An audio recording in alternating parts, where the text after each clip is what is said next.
What's up, YouTube? This is the video that all of you apparently have been searching for on YouTube.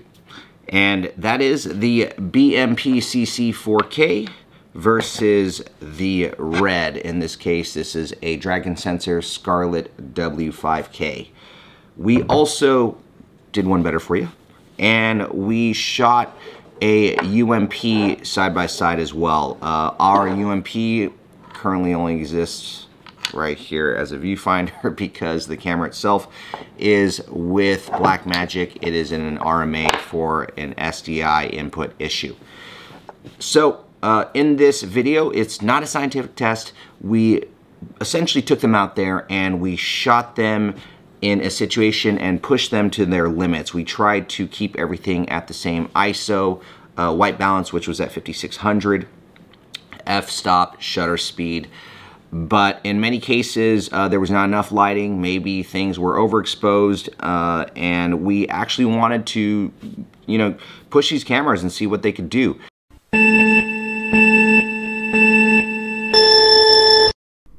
So in this first clip, we have the BMP-CC 4K. I had Morgan walk around aimlessly. Everything looks great. Highlights were a little bit blown out on the top right, but overall great.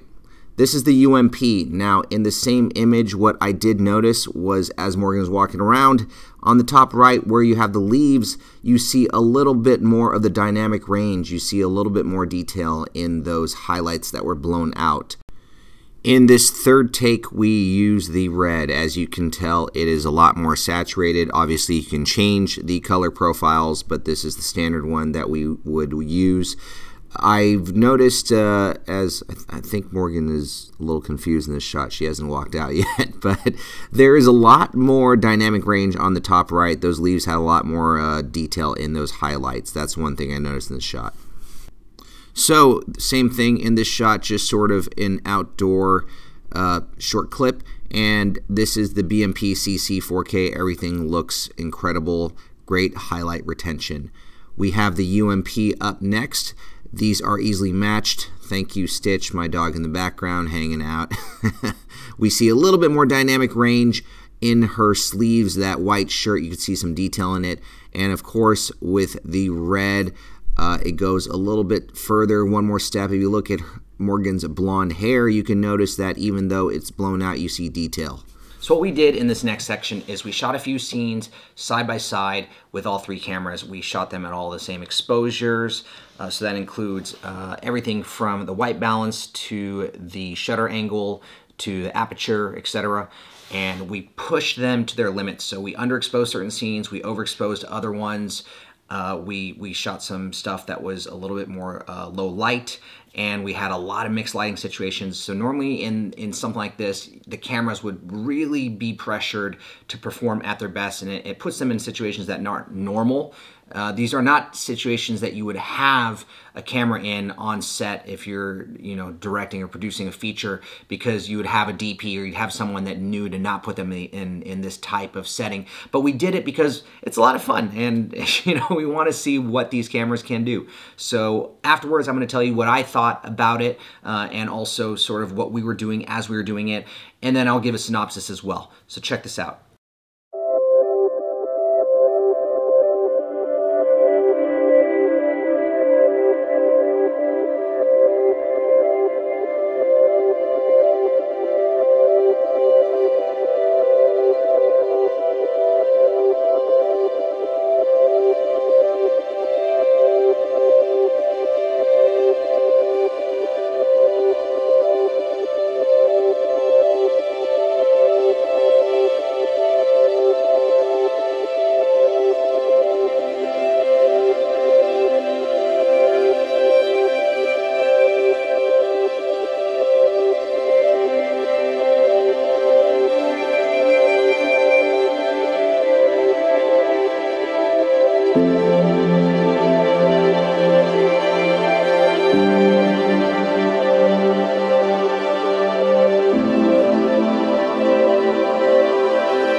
So in this first scene, we were trying to figure out more or less the dynamic range of the cameras. Overall, all three of these perform incredibly well. They look relatively similar. I would say, obviously, the red has a little more saturation, and you probably noticed that.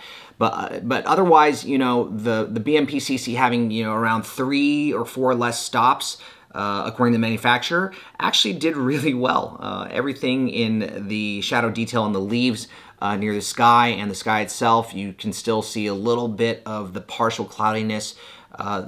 They're really similar. So I thought in scene 1, this was a great comparison, and they all came out kind of swinging. Short water break from this filming, but scene 2 I think is really interesting because what happens is the wall is completely blown out. You notice that white? What I noticed was that, and this happens with some sensors, is they tend, when they clip, to start turning a yellowish tint as they hit that highlight. So if you notice the UMP and the BMP-CC 4K, they turn yellowish when they have that wall scene. So you're looking at the wall and it's yellow. The red just remains white and overexposed and blown out. Now beyond that, take a look at the hair. You're still getting detail in those highlights. So overall, other than sort of that shift towards the yellow side of the spectrum, these are relatively similar. So what we have here is sunset. And that's why you got all this sort of like red lighting coming through the doorway and through sort of the skylight near the doorway. So you'll notice the UMP and the BMP-CC 4K, they have that reddish tint to them. And I think in this scene, the red actually, you know, does it a little bit better by capturing the true colors according to, you know, what we saw. And the sunset looked a little bit more realistic. You also have a little bit of mixed lighting coming from upstairs that's kind of filtering through on the top right. And that makes it a very tricky situation to light. And in this case, the red handled incredibly well. Not that the other two didn't do well at the same time. This was a scene where we shot in almost complete darkness. Thank you, Morgan, for actually being able to hit that light switch pretty much blindly. We had very, very little light in the room. Everything was under maybe IRE 10, I would say. And of course, the clear winner was the BMP-CC 4K. We pushed everything to ISO 1600 in this shot because beyond that, we felt that the UMP was just way too noisy to use. And so that was the limit for all these cameras. And so we kept it at ISO 1600. Now you'll notice the BMP-CC 4K does an incredible job in low light and is the clear winner here. You know, what did actually make us really amazed was that the UMP did an incredible job as well. It's known often for its fixed pattern noise, but I don't really see a lot of this in the shot, and actually I think it performed better than the red did in low light. Now I know there's a Gemini sensor, but this is what we have here, and let's move on to the next one. So this clip is really interesting to me because the UMP managed to have all its highlights blown out on Morgan's shirt, and the red obviously is really saturated. I actually prefer the color of the Blackmagic cameras over this. The saturation just makes it's so much worse in this mixed lighting situation. All right, so after the 2 short bathroom scenes, we have the one where Morgan finally gets to read her book. So she gets to relax now.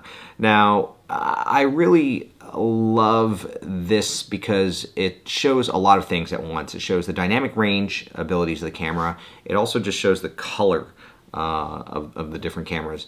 And in this instance, I really like the red because it was able to differentiate the, no pun intended, the reds and the oranges on the couch.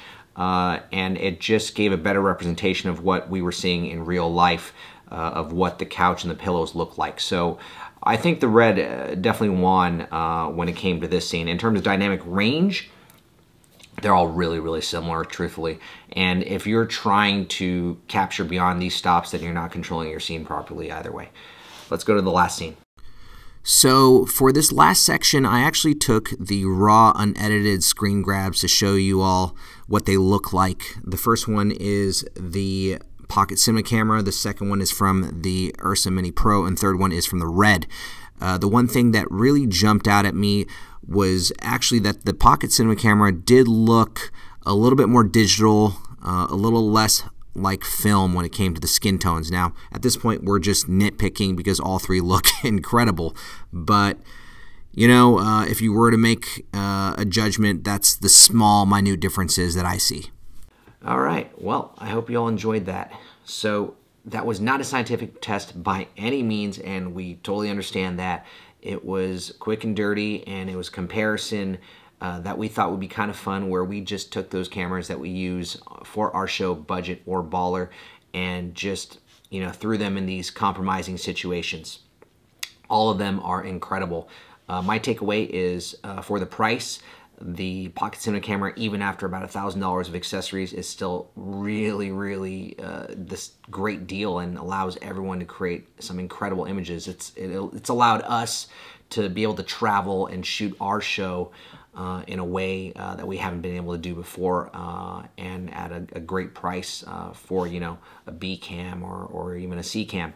Now, when it comes to the Ursa Mini Pro, I think that's one of the best bargains at $4,500. We've shot from the C300 all the way down to the C200 and the EVA and a variety of other FS7s, etc. You name it, we've tried it, and the UMP just gives some of the most amazing footage, and the B-RAW option is just so great to grade with in Resolve. We love that camera. The Red, it's quite pricey, and you know, I don't know if it's necessarily 100% worth it. It does have a really easy workflow. The editors love the R3D files, and the amount of dynamic range it has is pretty damn incredible. And of course, there's the super slow-mo in 4K plus. So we do keep it for those purposes, but you know, given this sort of comparison we did, I gotta say, you know, you can't go wrong with any of these. Obviously, they're all incredible, and we kind of live in a day and age now where we can create incredible content at an affordable price. So check out my show. Gonna give it another plug, Budget or Baller. Morgan's one of my co-hosts. We have a bunch of other co-hosts. It's a fun, lighthearted show where we explore, eat food, have fun activities, and we show, you know, both sides of the coin, that you can have fun whether you're on a budget or you're balling out. Check us out later on another review or one of those episodes, and have a good one.